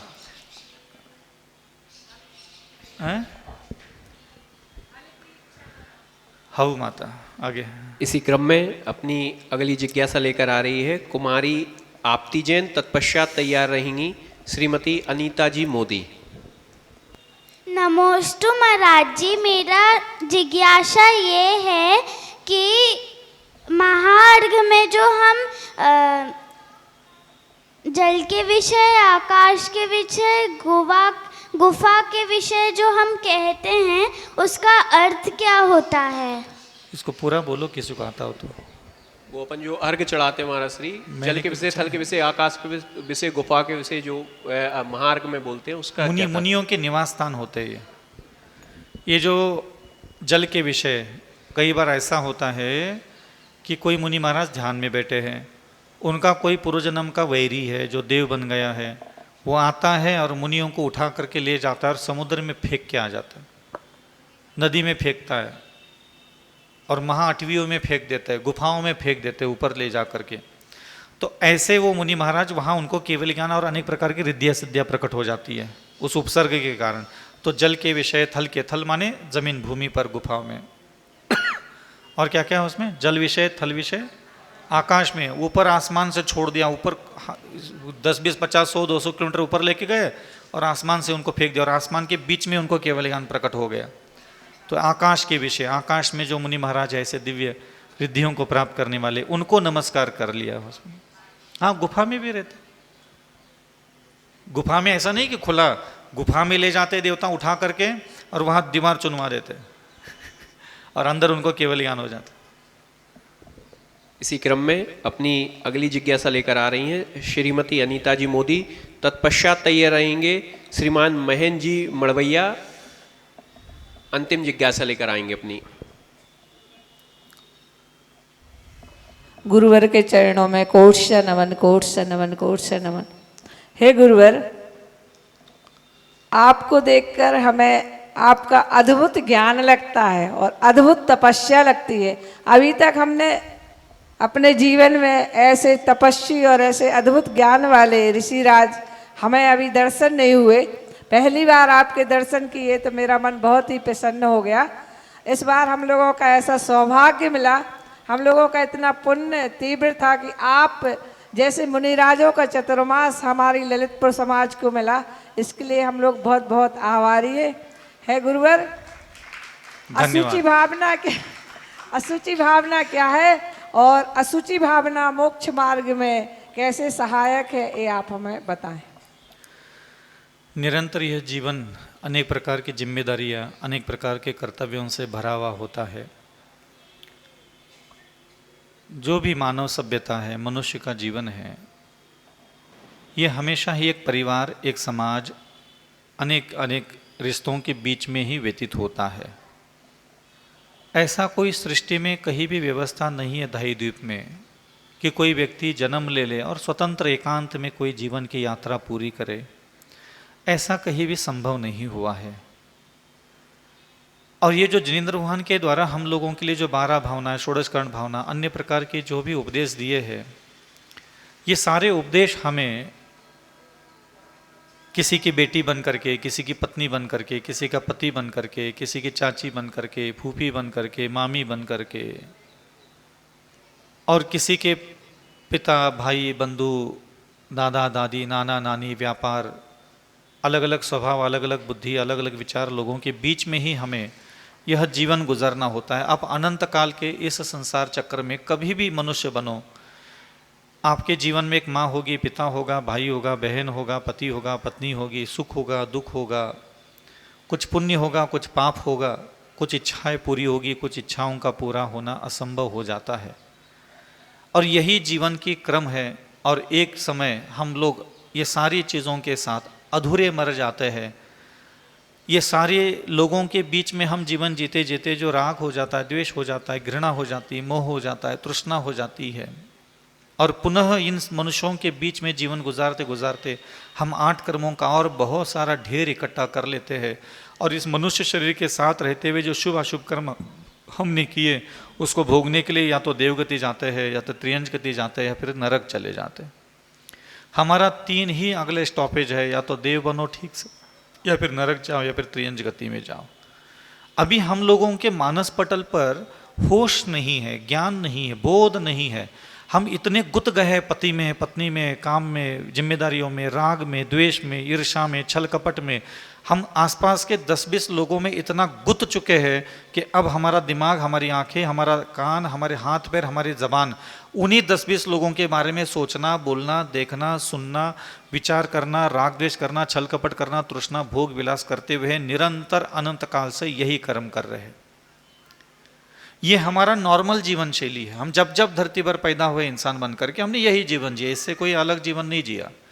कभी जाति अलग मिली होगी, कभी कोई कुल अलग मिला होगा, कभी कुछ, लेकिन हरकतें सेम तो सेम हमारी हर जाति हर गोत्र में यही होती है।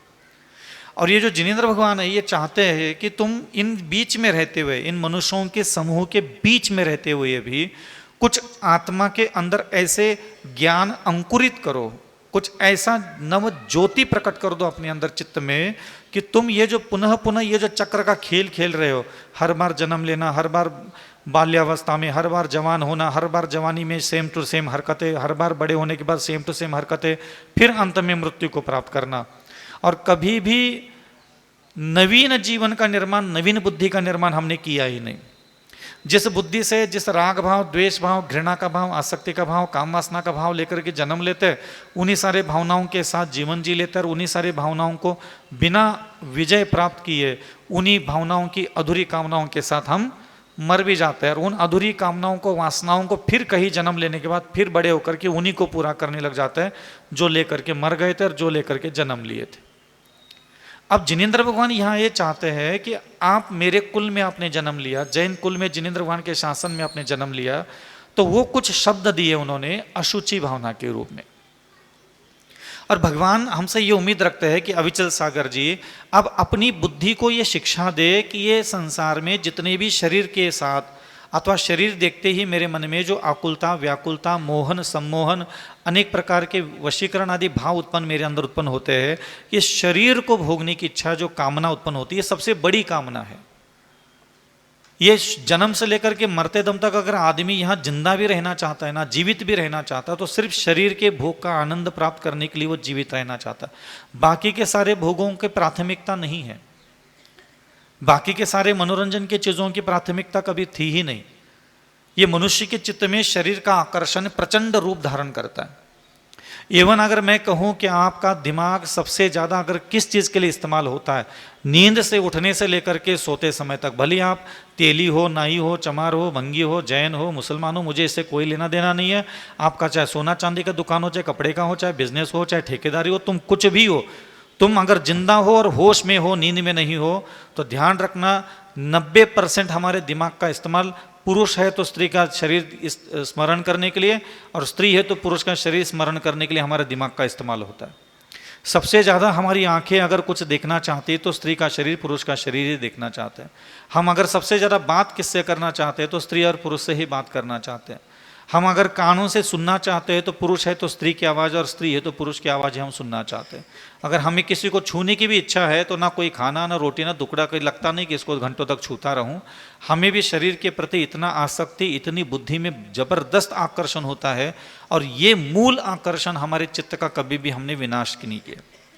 इसलिए चित्त के इस दोष को, चित्त में जो शरीर के प्रति आकर्षण की भावनाएं उत्पन्न होती है और जिसका मूल कारण होता है काम भावना, और जो आप लोगों को अर्घ्य चढ़ाने के लिए कहा जा रहा है, मम काम बांध विध्वंसनाय पुष्पम निर्भवामि स्वाहा, तो उस काम भावना का मूल आधार जो है, तृप्ति का आधार, वो शरीर ही है। और उस शरीर के प्रति जिनेंद्र भगवान आपको सावधान कर रहे हैं उस भावना में कि शरीर के चिंतन करे, निरंतर ऐसा चिंतन करे ये शरीर है, नौ मूल द्वार बहिगिनकारी है, हड्डी मांस मवाद और अन्य प्रकार के मलमूत्रा दुर्गंधों से युक्त है, लाड़ मुख से निकलती है, नाक से मल निकलता है, आँखों से मल निकलता है, पसीना से मल निकलता है, चमड़ी में पसीना, खून बदबूदार है, मांस भी बदबूदार है, बाल बदबूदार है, नाखून अनेक प्रकार के दुर्गंध से युक्त है। तो प्रत्येक शरीर के अंग अंग का जब हम चिंतन करने लग जाते हैं तो धीरे धीरे जितना ज़्यादा चिंतन, जितना ज़्यादा मनन शरीर को इसी रूप में अगर बार बार स्मरण करेंगे तो उन शरीर का जो आकर्षण, सम्मोहन, उस शरीर को देखने के उपरांत जो मन में नाना प्रकार के विकार के भाव उत्पन्न होते हैं और वो विकार के भाव उत्पन्न होने के बाद फिर उसको पूर्ति करने के लिए हम जो पुरुषार्थ करते हैं उसके कारण हमारा अनंत काल का संसार निरंतर चलता आ रहा है। इसलिए जिनेंद्र भगवान चाहते हैं कि मेरे बुद्धि में जो शरीर के प्रति संस्कार अनंत काल के भरे पड़े वो पुनः पुनः मैं भावना भाव, पुनः पुनः मैं विचार करूँ, पुनः पुनः मैं चिंतन करूँ, पुनः पुनः इन सारे अशुचि भावना का जो भी शब्दावली जिनेंद्र भगवान ने 8-10 शब्द दिए, बस ज़्यादा शब्द नहीं है इसमें, 10-15 शब्द है। ये शरीर है, 9 मूलाधार बहिगिनकारी है, हड्डी है, मांस है, मवाद है, 7 धातु इसके अंदर भरी पड़ी है, चमड़ी से ढका हुआ है इसलिए थोड़ा बहुत सुंदर लगता है, चमड़ी के अंदर सबका शरीर एक जैसा ही है। तो ये बार बार नाक का मल, मुख का मल, आंखों का मल, लघु शंका का स्थान, शौच का स्थान, पसीना आदि आदि का पुनः पुनः उसी रूप में उस शरीर का स्मरण करने से उसके प्रति जो मन में आकर्षण होता है वो धीरे धीरे धुंधला होता चला जाता है, नष्ट नहीं होता इतनी आसानी से, धुंधलापन आ जाता है उसके अंदर। अब उसके लिए जो तड़प है, आकुलता है, व्याकुलता है, उसके लिए जो संघर्ष करते हैं, नाना प्रकार की उपाय योजना, दिमाग में नाना प्रकार के बुरे विचार आते हैं, वो सारे बुरे विचारों का वहाँ विराम होने लग जाता है। इसलिए अपने नियत को और अपने अंतःकरण के कामादिक विकार को, अपने अंतःकरण के ब्रह्मचर्य के विकास अगर किसी को करना है तो उसको हमेशा अशुचि शरीर को लेकर के वह अशुचि भाव का चिंतन मनन करता रहे। गुरु चरणों में हम अपनी अंतिम जिज्ञासा लेकर आ रहे हैं कवि हृदय एवं वरिष्ठ अधिवक्ता आदरणीय श्री महेंद्र जैन जी मड़वैया।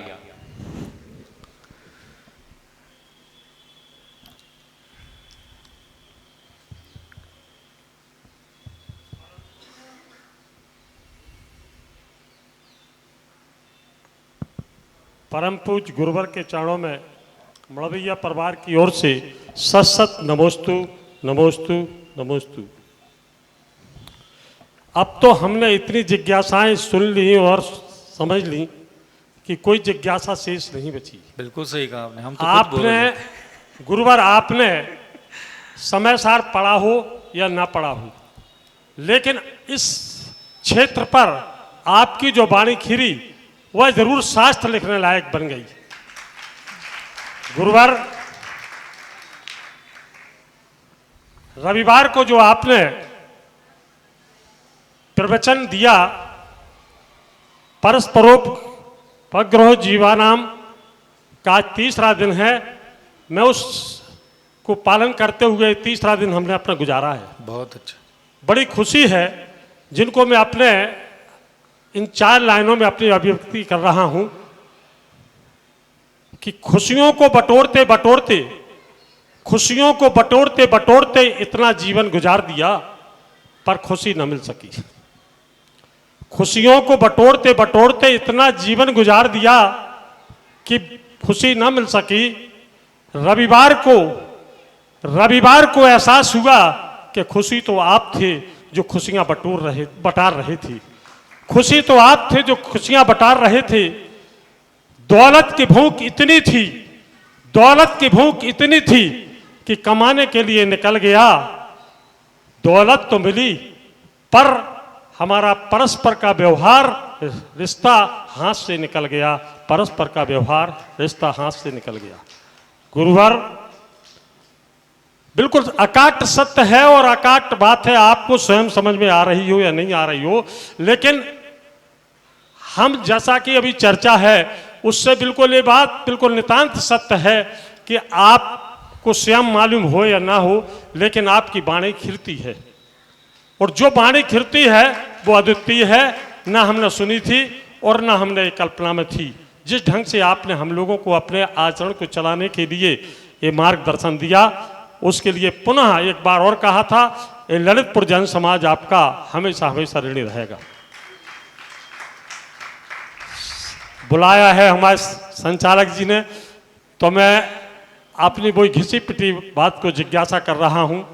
जिज्ञासा हमारी ये है, इसी लाइनों से संदर्भित है कि धन समृद्धि और परिग्रह में क्या अंतर है, कृपया बताने की कृपा करें। धन, समृद्धि और परिग्रह। जीवन इतना बड़ा हमें मिला है और हमेशा ही मिलता है। कोई भी व्यक्ति अपनी इच्छा मात्र से धनवान नहीं होता और कोई भी व्यक्ति अपनी इच्छा मात्र से गरीब भी नहीं होता। किसी भी आत्मा का धनवान होना हो चाहे गरीब होना हो, ये उसके खुद के पूर्व जन्मों के कर्मों पर डिपेंड करता है। इसलिए मुझे इतना धन कमाना है, उतना धन कमाना है, ऐसा सोचने वाला व्यक्ति भी निर्दोष होता है। वो बेचारा बस अभिलाषा ही रख सकता है। लेकिन अगर उसका कर्म मजबूत है तो वो 100 करोड़ 200 करोड़ 500 करोड़ का मालिक ऑटोमेटिक बनता चला जाएगा। और कर्म बलवान है विपरीत परिस्थिति के, वो कितना भी सोच ले, कितना भी व्यवस्था कर ले, कितना भी रिद्धि सिद्धि का पीछा कर ले, वो निर्धन होके ही रहेगा, क्योंकि उसकी आत्मा में उसी प्रकार की स्थितियां है कर्म के बंधन की। तो गरीब होना अमीर होना हमारे विचार और इच्छा शक्ति पर डिपेंड नहीं होता, हमारे चतुर्बुद्धि पर डिपेंड नहीं होता। दूसरा, परिग्रह क्या होता है? परिग्रह जो शब्द आया है, ये कभी भी धन, वैभव, समृद्धि, जमीन, जायदाद, प्रॉपर्टी को परिग्रह नहीं कहा गया। इन सारी चीजों के लिए जो आपकी बुद्धि में ख्याल है, उस ख्याल का नाम परिग्रह है। मूर्छा परिग्रह, ये ध्यान रखना। वास्तविकता में परिग्रह की परिभाषा ये नहीं है कि किसी व्यक्ति के पास कितना पैसा, कितनी जमीन, कितनी जायदाद, कितना अकूट धन संपदा है और वो उसको संभाल के रखता है किसी कारण से, तो उसको परिग्रह नहीं कहा जाता, उसको भाग्य कहा जाता है। परिग्रह उसके धन संपदा वैभव की क्वालिटी अथवा क्वांटिटी पर डिपेंड नहीं करता। जो भी उसके पास धन है, संपदा है, वैभव है, जो भी है, फिर चाहे एक सुई की नोक के बराबर हो, चाहे पूरा राज्यवाट क्यों ना हो, वो जो कैरेक्टर है, वो जो व्यक्ति है वहां, जैसे मैं अविचल सागर हूं और मेरी बुद्धि में, मेरे पास, मेरी मालकियत में जितनी संपदा है, उस संपदाओं के लिए ख्याल पाल के बैठा हूं कि यह सब मेरा है, यह सब मेरा है, मैं मालिक हूं। ये जो ख्याल है, इस ख्याल को परिग्रह कहा गया। इस विचार मात्र को ही परिग्रह बुद्धि कहा गया, वस्तु को नहीं कहा गया।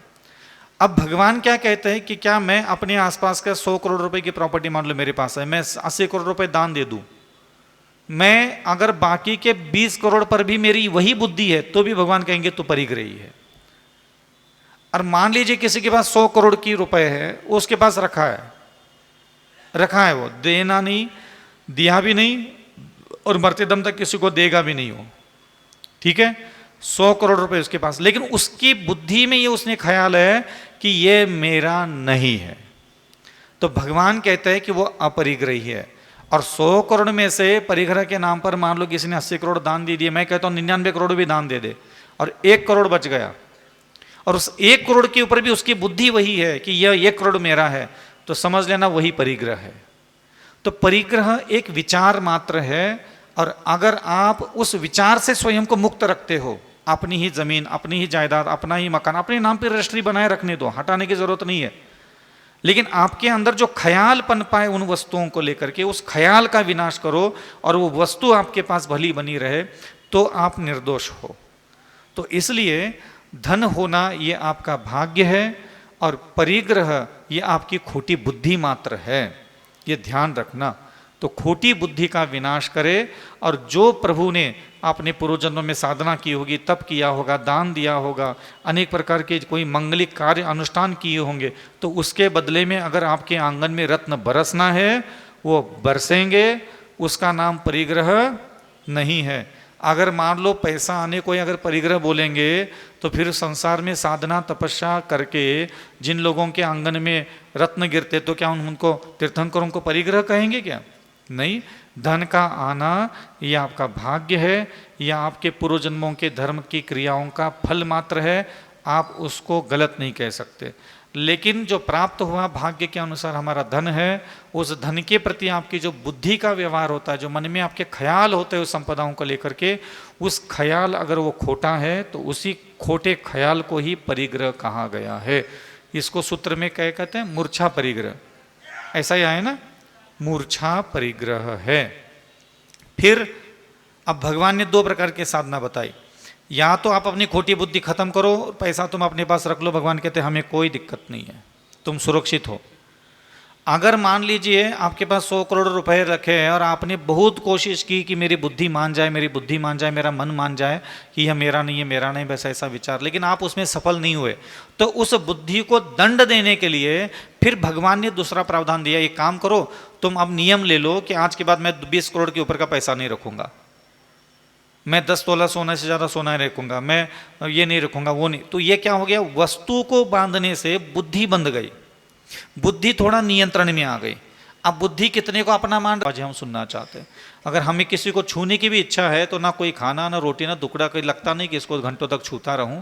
हमें भी शरीर के प्रति इतना आसक्ति, इतनी बुद्धि में जबरदस्त आकर्षण होता है, और ये मूल आकर्षण हमारे चित्त का कभी भी हमने विनाश नहीं किया।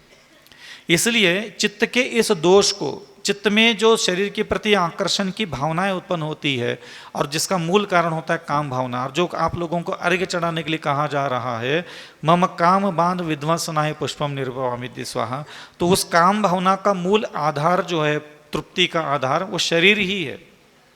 और उस शरीर के प्रति जिनेंद्र भगवान आपको सावधान कर रहे हैं उस भावना में कि शरीर के चिंतन करे, निरंतर ऐसा चिंतन करे, ये शरीर है, नवमल द्वार बहेगिनकारी है, हड्डी मांस मवाद और अन्य प्रकार के मलमूत्रा दुर्गंधों से युक्त है, लाड़ मुख से निकलती है, नाक से मल निकलता है, आँखों से मल निकलता है, पसीना से मल निकलता है, चमड़ी में पसीना, खून बदबूदार है, मांस भी बदबूदार है, बाल बदबूदार है, नाखून अनेक प्रकार के दुर्गंध से युक्त है। तो प्रत्येक शरीर के अंग अंग का जब हम चिंतन करने लग जाते हैं तो धीरे धीरे जितना ज़्यादा चिंतन, जितना ज़्यादा मनन, शरीर को इसी रूप में अगर बार बार स्मरण करेंगे तो उन शरीर का जो आकर्षण, सम्मोहन, उस शरीर को देखने के उपरांत जो मन में नाना प्रकार के विकार के भाव उत्पन्न होते हैं, और वो विकार के भाव उत्पन्न होने के बाद फिर उसको पूर्ति करने के लिए हम जो पुरुषार्थ करते हैं, उसके कारण हमारा अनंत काल का संसार निरंतर चलता आ रहा है। इसलिए जिनेंद्र भगवान चाहते हैं कि मेरे बुद्धि में जो शरीर के प्रति संस्कार अनंत काल के भरे पड़े, वो पुनः पुनः मैं भावना भाव, पुनः पुनः मैं विचार करूँ, पुनः पुनः मैं चिंतन करूँ, पुनः पुनः इन सारे अशुचि भावना का जो भी शब्दावली जिनेंद्र भगवान ने 8-10 शब्द दिए, बस ज़्यादा शब्द नहीं है इसमें, 10-15 शब्द है। ये शरीर है, नवमल द्वार बहेगिनकारी है, हड्डी है, मांस है, मवाद है, 7 धातु इसके अंदर भरी पड़ी है, चमड़ी से ढका हुआ है, इसलिए थोड़ा बहुत सुंदर लगता है। चमड़ी के अंदर सबका शरीर एक जैसा ही है। तो ये बार बार बार नाक का मल, मुख का मल, आंखों का मल, लघुशंका का स्थान, शौच का स्थान, पसीना आदि आदि का पुनः पुनः उसी रूप में उस शरीर का स्मरण करने से उसके प्रति जो मन में आकर्षण होता है वो धीरे धीरे धीरे धीरे धुंधला होता चला जाता है, नष्ट नहीं होता इतनी आसानी से, धुंधलापन आ जाता है उसके अंदर। अब उसके लिए जो तड़प है, आकुलता है, व्याकुलता है, उसके लिए जो संघर्ष करते हैं, नाना प्रकार की उपाय योजना, दिमाग में नाना प्रकार के बुरे विचार आते हैं, वो सारे बुरे विचारों का वहाँ विराम होने लग जाता है। इसलिए अपने नियत को और अपने अंतःकरण के कामादिक विकार को, अपने अंतःकरण के ब्रह्मचर्य के विकास अगर किसी को करना है तो उसको हमेशा अशुचि शरीर को लेकर के वह अशुचि भाव का चिंतन मनन करता रहे। गुरु चरणों में हम अपनी अंतिम जिज्ञासा लेकर आ रहे हैं कवि हृदय एवं वरिष्ठ अधिवक्ता आदरणीय श्री महेंद्र जैन जी मड़वैया।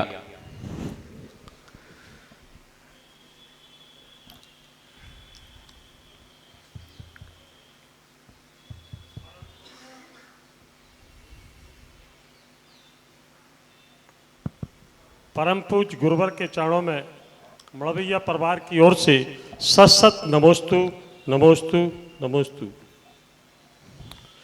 अब तो हमने इतनी जिज्ञासाएं सुन ली और समझ ली कि कोई जिज्ञासा शेष नहीं बची। बिल्कुल सही कहा आपने। हम तो आपने गुरुवर, आपने समय सार पढ़ा हो या ना पढ़ा हो, लेकिन इस क्षेत्र पर आपकी जो वाणी खिरी वह जरूर शास्त्र लिखने लायक बन गई। गुरुवार रविवार को जो आपने प्रवचन दिया, परस्परोपग्रह जीवानाम का तीसरा दिन है, मैं उसको पालन करते हुए तीसरा दिन हमने अपना गुजारा है। बहुत अच्छा। बड़ी खुशी है जिनको मैं अपने इन 4 लाइनों में अपनी अभिव्यक्ति कर रहा हूं कि खुशियों को बटोरते बटोरते, खुशियों को बटोरते बटोरते इतना जीवन गुजार दिया पर खुशी न मिल सकी। खुशियों को बटोरते बटोरते इतना जीवन गुजार दिया कि खुशी न मिल सकी। रविवार को एहसास हुआ कि खुशी तो आप थे जो खुशियां बटार रहे थे। खुशी तो आप थे जो खुशियां बटार रहे थे। दौलत की भूख इतनी थी, दौलत की भूख इतनी थी कि कमाने के लिए निकल गया। दौलत तो मिली पर हमारा परस्पर का व्यवहार रिश्ता हाथ से निकल गया, परस्पर का व्यवहार रिश्ता हाथ से निकल गया। गुरुवार बिल्कुल अकाट सत्य है और अकाट बात है, आपको स्वयं समझ में आ रही हो या नहीं आ रही हो, लेकिन हम जैसा कि अभी चर्चा है उससे बिल्कुल ये बात बिल्कुल नितांत सत्य है कि आपको स्वयं मालूम हो या ना हो, लेकिन आपकी वाणी खिलती है और जो वाणी खिलती है वो अद्वितीय है, ना हमने सुनी थी और ना हमने कल्पना में थी। जिस ढंग से आपने हम लोगों को अपने आचरण को चलाने के लिए ये मार्गदर्शन दिया, उसके लिए पुनः एक बार और कहा था, ये ललितपुर जन समाज आपका हमेशा हमेशा ऋणी रहेगा। बुलाया है हमारे संचालक जी ने, तो मैं अपनी वही घिसी पिटी बात को जिज्ञासा कर रहा हूं। जिज्ञासा हमारी ये है, इसी लाइनों से संदर्भित है कि धन समृद्धि और परिग्रह में क्या अंतर है, कृपया बताने की कृपा करें। धन, समृद्धि और परिग्रह। जीवन इतना बड़ा हमें मिला है और हमेशा ही मिलता है। कोई भी व्यक्ति अपनी इच्छा मात्र से धनवान नहीं होता और कोई भी व्यक्ति अपनी इच्छा मात्र से गरीब भी नहीं होता। किसी भी आत्मा का धनवान होना हो चाहे गरीब होना हो, ये उसके खुद के पूर्व जन्मों के कर्मों पर डिपेंड करता है। इसलिए मुझे इतना धन कमाना है, उतना धन कमाना है, ऐसा सोचने वाला व्यक्ति भी निर्दोष होता है। वो बेचारा बस अभिलाषा ही रख सकता है, लेकिन अगर उसका कर्म मजबूत है तो वो 100 करोड़ 200 करोड़ 500 करोड़ का मालिक ऑटोमेटिक बनता चला जाएगा। और कर्म बलवान है विपरीत परिस्थिति के, वो कितना भी सोच ले, कितना भी व्यवस्था कर ले, कितना भी रिद्धि सिद्धि का पीछा कर ले, वो निर्धन होके ही रहेगा, क्योंकि उसकी आत्मा में उसी प्रकार की स्थितियां है कर्म के बंधन की।